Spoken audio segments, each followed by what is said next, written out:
this week's Make a Thing. Today we're going to be looking at a script read that me and Gareth and Wes did today. We read through all the scripts that we have so far for all the episodes, and we're going to be showing you this in parts over the next couple of weeks. So this is episode 1 of that. This really shows why I love working with these guys. The commentary is very sharp, they're very fast, and they really isolate, like things to massage or to rearrange very quickly and replace them with incredibly good ideas just right off the top of their heads.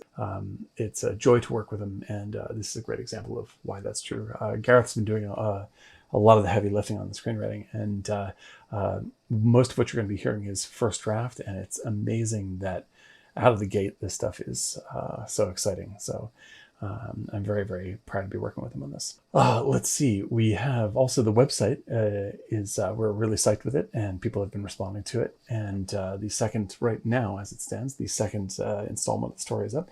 But if you go to www.wisteria.ai, you can now click and read the story so far. So if you miss one, or if you want to catch up on all of it, or whatever it is, you can click on the sidebar and you can read the entire story. And then at the end of it, tell us what you want to have happen next. This is a live interactive RPG. It's like an RPG / novel that's being written as we go. So you tell us what you think should happen next, and we take that as the writing prompt for the next week. You can tweet us at Wisteria_Tales. And if you go to our Twitter page and subscribe to us, or follow us rather, then you will see when the new one comes up on Monday, you'll see a thread that you can respond in line to with whatever your ideas are. The tweet with the most likes is the one that gets made into the writing prompt that we use for the next installment. So read through everything, like what you like, put your own up, whatever you want to do, modify others, by doing subtweets. It's all kind of loosey-goosey, but the stories turn out really well. We're really loving interacting with people over it. I also want to give the shoutest of shout-outs to a friend of the show, Sean Rourke, whose short film Lucy X Mina is going to be playing at the the International Vampire Film and Arts Festival in Cardiff, Wales in June, apparently in a spooky old castle / mansion, which is exactly the right venue. I've seen this. It is totally awesome. And so people should go to www.lucyxmina.com to check out more information, or go to see Sean at his YouTube page, which is called The Vampire's Castle. But from us here at Make a Thing, congratulations to our excellent friend, and we are looking forward to more vampire masterpieces from him. That's about, I think, all we got for this week. But enjoy this. I'll be back right after. You have, yeah, there we go. There we go. Recording in progress. Hello, everybody. Yeah, that's good. I'm going to just say, welcome to Make a Thing. Here's everybody, and we're working on going through notes on episodes 2 through 3 for our Friday meeting. I like it. Let's do it. All right, who's doing what? So I'm going to be reading the action text, and Gareth, if you want to read Ronnie, and Wes, if you want to read everyone but Ronnie, Joao and incidentals. That'd be perfect. Sure. And then Gareth, you'll also pick up Wrath. Yeah. Yes. Yeah. Sure. And if there's a question, just go who's reading, and we'll figure it out in the moment. Sure. All right. Sounds good. All right. Exterior, the docks, night. This is episode 2. The strip light towers of the city loom high above the interconnected waterbound slum of the docks. Exterior of the docks, bodega, night. A small crowd is gathered at the dockside shop that sells food and supplies. Lots of crosstalk. A sizzling mix of foods is stirred in a huge pan. Ronnie orders from Lucille, 40s, as her seemingly mute husband Joe, 50s, does the cooking. Tell him to get the burnt stuff. Ronnie wants the crispy Joe. Today. No chilies. What's this world coming to, Lucille? Yeah, you're too young to know yet. As they banter, Ronnie is looking at his phone. Insert, he scrolls through texts to Alice. 7:34. Jay is still in headspace. Meet me for rice at Lucille's if you get out. 8:40. Where are you at? 10:10. Hello, this is worried boyfriend stereotype. He starts to type, quote, seriously, buddy, where? Then backspaces when Lucille interrupts. She's packing up the food. 2025. Ronnie points at another customer already in a conversation.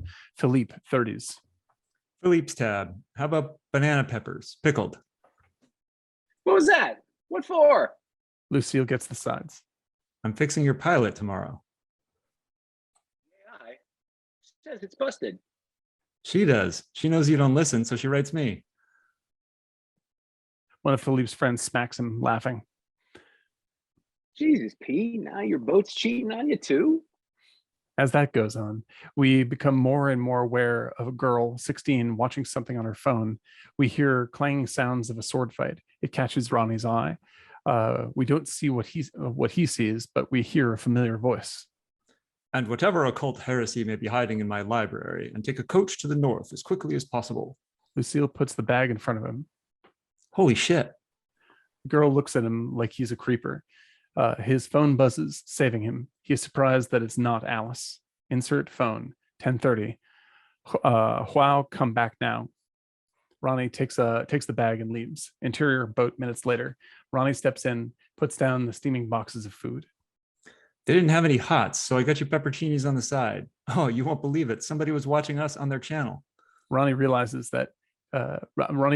he's hearing some sort of emergency radio chatter over the speakers. What's with the... Joao pulls the cables away from his tablet, shoves it at Ronnie. Shut up. Look. Ronnie takes the tablet. Insert tablet. A collection of security cam shots. Various streets. I already called 911. Ronnie is about to say about what when fear hits him. Insert tablet. Alice is the one being tracked. From an intersection camera, we peek into the corner of a coffee shop where she sits talking to her contact, a skinny man in a coat, indistinct. Joao, what am I looking at? Joao reaches over, presses the skip button. The meeting ends. They shake hands and part outside the shop. The skinny guy disappears. Alice pulls out her phone, reads something, stops and starts to type back when a crazed man slams into her, stabbing her twice in the stomach. She collapses. The man runs off. Oh my God. They picked her up 5 minutes after I called. She's en route now. I'm tapping the radio. She's critical. Joao looks at him. It gets worse. Ronnie. He taps the screen a few more times. Insert tablet. Joao scans, pinpoint the crazed man's face, following him as he runs through 3 successive fields of view, ending in a wide that shows the docks. Ronnie, he's headed towards us. What? How would anyone even know about us? Wait, did you tell the cops that? Joao takes the tablet back. We have $300,000 of illegal shit in here, and we're ripping off one of the biggest corporations on the West Coast. No, I did not call the cops, Ronnie. Ronnie's trying to keep his head. Okay. He looks out the back of the boat up at the docks. Ronnie's point of view, dark and empty. He ducks back in, looks around. Strip anything we can carry. Degauss everything else. Yeah, then we go to the hospital. Ronnie thinks of something, decides. He digs under his cot, pulls out a tied plastic bag, and begins tearing it open. If someone's really after us, then she might still be... Ronnie pulls a pistol out of the bag, along with a couple of clips. They look at each other. Joao nods and gets to work, shutting everything down. Ronnie looks out the back of the boat. Nice. Interior forwarder ambulance. That moment, 2 EMTs work on Alice in the close quarters of the ambulance as it flies over the city. They talk to each other over crackling mics. Alice's eyes try to focus, but look watery, dreamy. The sound is getting swimmy and quiet. The heart monitor is slowing as light fades from frame. From blackness, brief images of flying over wisteria, blinking in with each slowing beep. Only the voices keep going. Patient is non-responsive. Oh, BPM is negligible. Interior boat. That moment, we pull out of a speaker as the voice continues. Initiating emergency coma state. Requesting AI administration of patient starting now. Ronnie stares at the speaker in fear, looking between it and the dock. Joao frantically pulls the plugs on everything, stops and looks at him. She'll be all right. Joao doesn't believe it. Neither does Ronnie. He stuffs the last of the stuff in the bag. Stuff. Why didn't I correct that? Jeez. Stuffs the last stuff in the bag and is about to blank the last machine. Ronnie sees something. Ronnie's point of view. Far down the dock, a shambling figure steps through the light. The glint of a knife. Ronnie squeezes the gun, terrified. She's still there. Ronnie. Ronnie looks back at him. Joao is looking at the Wisteria feed and one pulsing string of connections. The debug is still active. Ronnie doesn't understand. He looks back in the darkness. He can't find the figure. Panic rises in his chest. Jay, we got to go, man. But Joao doesn't hear him.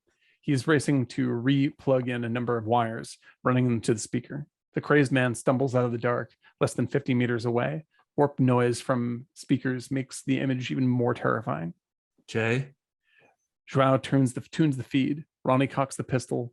The man stumbles closer, and we hear Alice's voice over the speakers, warped and twisted. Hello? Hello, guys? Where are you, you assholes? Ronnie looks at Joao. What the hell is happening? Then from the docks, a scream. The crazed man is clutching his head and falling to his knees. Ronnie holds the gun on him, shaking. The man does not get up. Hello? Joao, this is really freaking me out. Come on, I have to go meet my contact. Pull me out already. Ronnie's brain is obviously scrambled. He looks at Joao, who is plugging in a mic. Alice, hang on. Joao? Oh my God, are you guys okay? I thought something was wrong. Joao doesn't know what to say. A long pause. Joao? You're kind of scaring me here. We're scaring her? Joao thinks, then acts. He starts manipulating the nodes on the screen, typing quickly as they form attachments. What are you doing? Alice, I'm sorry. I'm sorry. This is probably going to be pretty weird. Joao, what are you? He hits commit. Exterior, hills north of Langdon, dusk. Alice gasps and sits up as she is suddenly fully embodied in Wisteria. End. Okay, and so we want to change that to root cellar. Yep. Right there. Yep. All right. Any thoughts or notes on this episode? Like this? Yep. There we go. Now that should match. What's the first impression? It's dramatic. I like it. I like the dialogue too. It feels snappy. I think there were a couple of rough spots, but honestly, I think it's because we're not pro actors, and I'm eager to see what real people do with it. But nothing that feels like clunky in the script, just stuff that didn't kind of roll off my tongue real easily. But again, I think it's good. I like some of the foreshadowing here of stuff that's coming, and I think we hit a good tone of helping people understand what's going on without spoon feeding them. But you know, I don't know. It could always be a little bit more obscure, but I kind of feel like we got to give people a little bit of a hook. I'm an obscurity fan myself. It's true. Yeah. I don't think we've crossed the line into telegraphing too much, but if we were going to move in either direction, I'd say take out some of the hints, but I don't think it's overdone.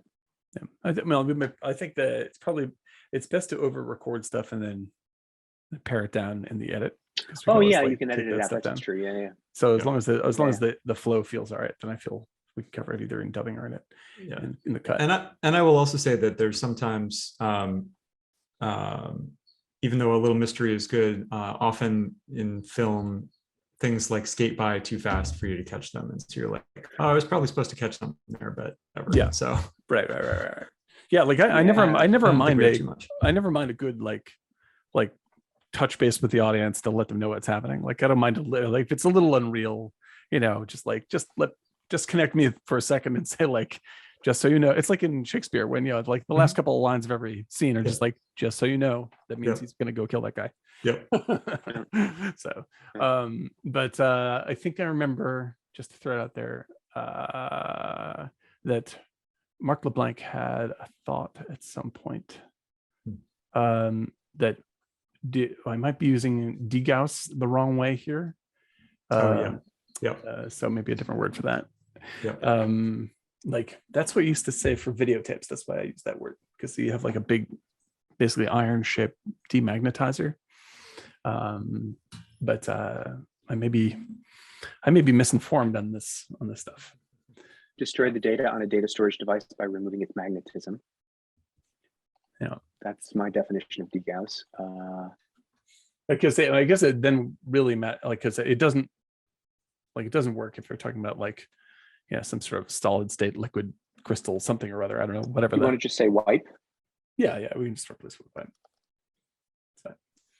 One thing that I noticed, obviously we have talked a little bit about pronunciation of Joao, and I think we've landed on Joao, but also at the point where Ronnie refers to him as Jay, right. I think that could be confusing for some people. I mean, especially if we're pronouncing it Joao, but even as Joao, people are like, who's Jay? You know, like, because that's a name. Not necessarily right. J-A-Y. Yeah, that's a good point. And apologies to anybody who's listening to this that I'm mispronouncing it either way. I don't. I initially thought it was one, and then I thought it was the other. I remember it like in my mind, the name came up because it's a character in Frank Herbert's The Green Brain. So that's where that reference came from. But we can do whatever. I'm definitely for replacing a nickname. That's not a problem. So yeah, so I don't know if he should just say Joao at that point, or sure, yeah, throw in Joao. That's fine. And like if and again, that's something like if the actor has a smoother way to get that across, then that'll be all right. Yeah, I think I don't know. I think first of all, I think it's Joao, and second of all, this is the one chance for Ronnie to say something to Joao where we know who he's talking to. So if people just figure out that Joao has a nickname of Jay, that's fine, and some people will get it. But I don't think it's a problem. All right, cool. Okay, well, leave it be, and we'll try it out a couple of ways when we play it and see what happens. Cool. I changed wipe to hard wipe. Are you okay with that? Yeah. Hard wipe everything else. Yeah. Cool. Okay. Yeah, that sounds good. I don't have any other. I'm pretty happy with this one. I like the reveal on it a lot. I think that we like. This will come up in the next two scripts. Like. I think we might want to think about the clarity of the attack and how this dude is acting, and like whatever, like, like what really happens to him. Does it, like, because we have in script 2 or 3, like we have in 2 we have him like digging around. They are digging around through stuff that they got from his pockets, I think is how that goes. I can't remember. In three, yeah. And so I don't know if we want to sort of detail that either more here or there, but just there's a little bit more of a flow. But I don't have anything else in particular. I really like the bodega dock stuff. I think that's pretty fun. And if my what do you call it, food truck concept works, then hopefully it'll all. No, I think that's great. Yeah. So that should be good. Okay. If anything, as we're looking at 3 and 4, we should think about whether there's more stuff like that we should put in. Yeah, for sure. Yeah, and go ahead. I want to tighten up Joao's dialogue around pulling Alice out or pushing Alice in, I guess. Okay. Hit it. I want him to say something that's a little bit more medical. Hang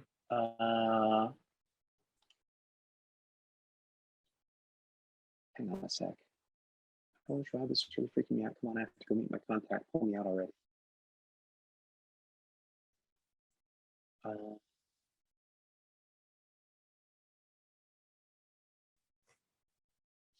Okay, so are you with me on the script here? Hello, Joao, this is really freaking me out. Come on, I have to go meet my contact. Pull me out already. Okay, I don't know if this belongs in the action script, but like there needs to be a look there of some kind. I don't know if it's the two of them looking at each other, but like somehow it's got to get revealed that this is a fucked up moment. Yeah, right. Well, this might be like, like if we, and I would say like put that in there and really point it out. Like this is the two of them looking at each other. Like this is a big moment that they understand the depth of. I mean, we sort of said that on her first line. Okay, Ronnie looks at Joao. What the hell is happening? But I don't mind adding a little bit of sort of for the reader, for the actor, like what that moment is probably might be helpful to them. You know, and because like the way that this sequence, what I'm planning on stone cold ripping off is the first time they talk to Carol Ann in the television set in Poltergeist, like, which is one of the greatest scenes I've ever seen in my life. So when this scene is equally great, it is from that. This is Toby Hooper and Steven Spielberg you're about to see. So hopefully we'll be able to come close to that. But that is definitely the when you're just like, "Mommy, where are you?" and you see everyone's like, "What?" You know, it's all but like the Jaws trombone shot, you know, when it's like on Roy Scheider, it goes like their whole world visibly changes around them. We won't be doing a trombone, but like it might be one of those things where I do like a drop down to the camera to a lower angle by about a foot, where they like suddenly we enter a much more dramatic world. I'm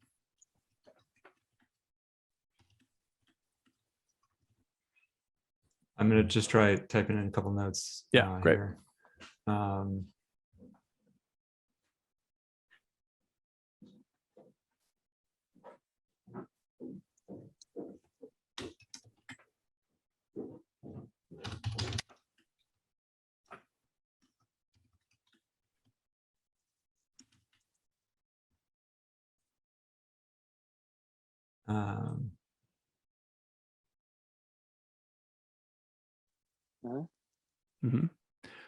The exchange looks again. Ronnie's brain is obviously scrambled by the impossibility of what is happening. He looks at Trow, who is plugging in the mic.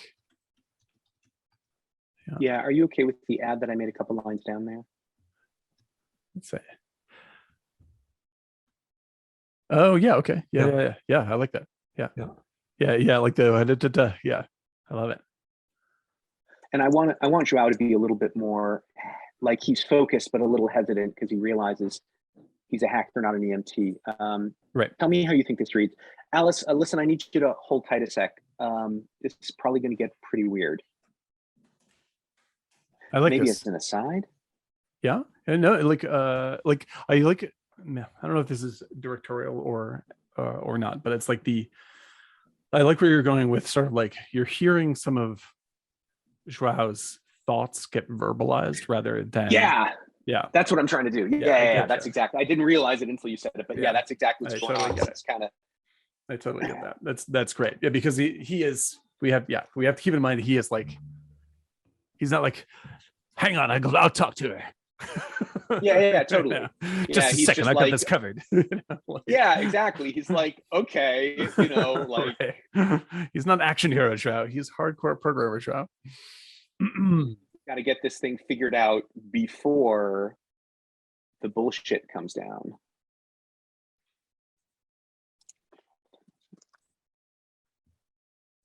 Yeah, I like that a lot.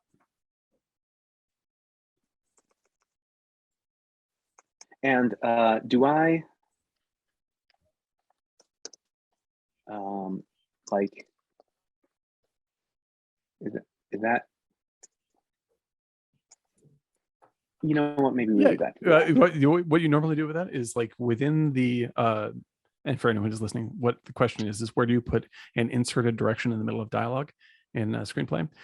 Within the block of dialogue, like it'll be like line, then you return, but within the dialogue set and put it in brackets, very short description of just like looks at Joao, and then you continue the dialogue, but it all remains like part of that block. I believe that's right. 1 second. Yes. Yeah, that's correct.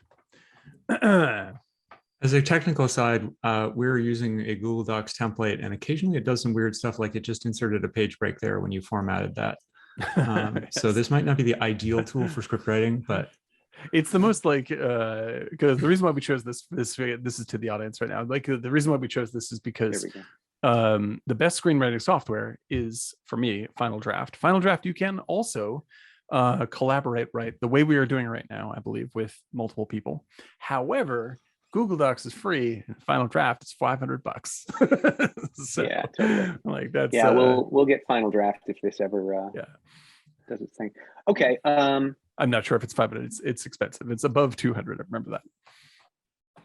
That's a little bit much for when I could just sort this out in the end.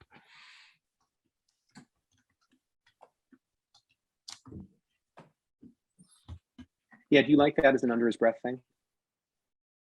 Yes, that is much better. I need you to hold tight 1 sec.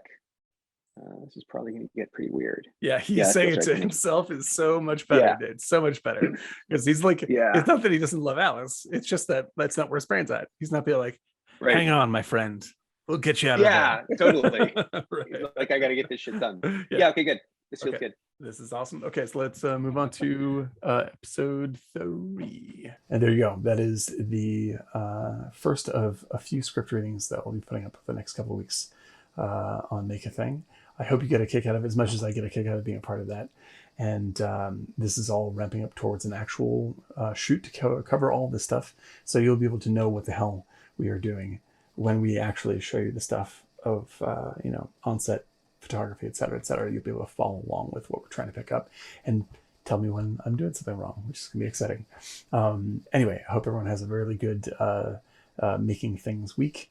And if you're feeling like you need inspiration, I want to recommend one thing. Every single day, for real, I've done this for years now, is I go to David Lynch's YouTube page and I watch him watch his weather reading that he puts up, and he does this every single day, weekends included.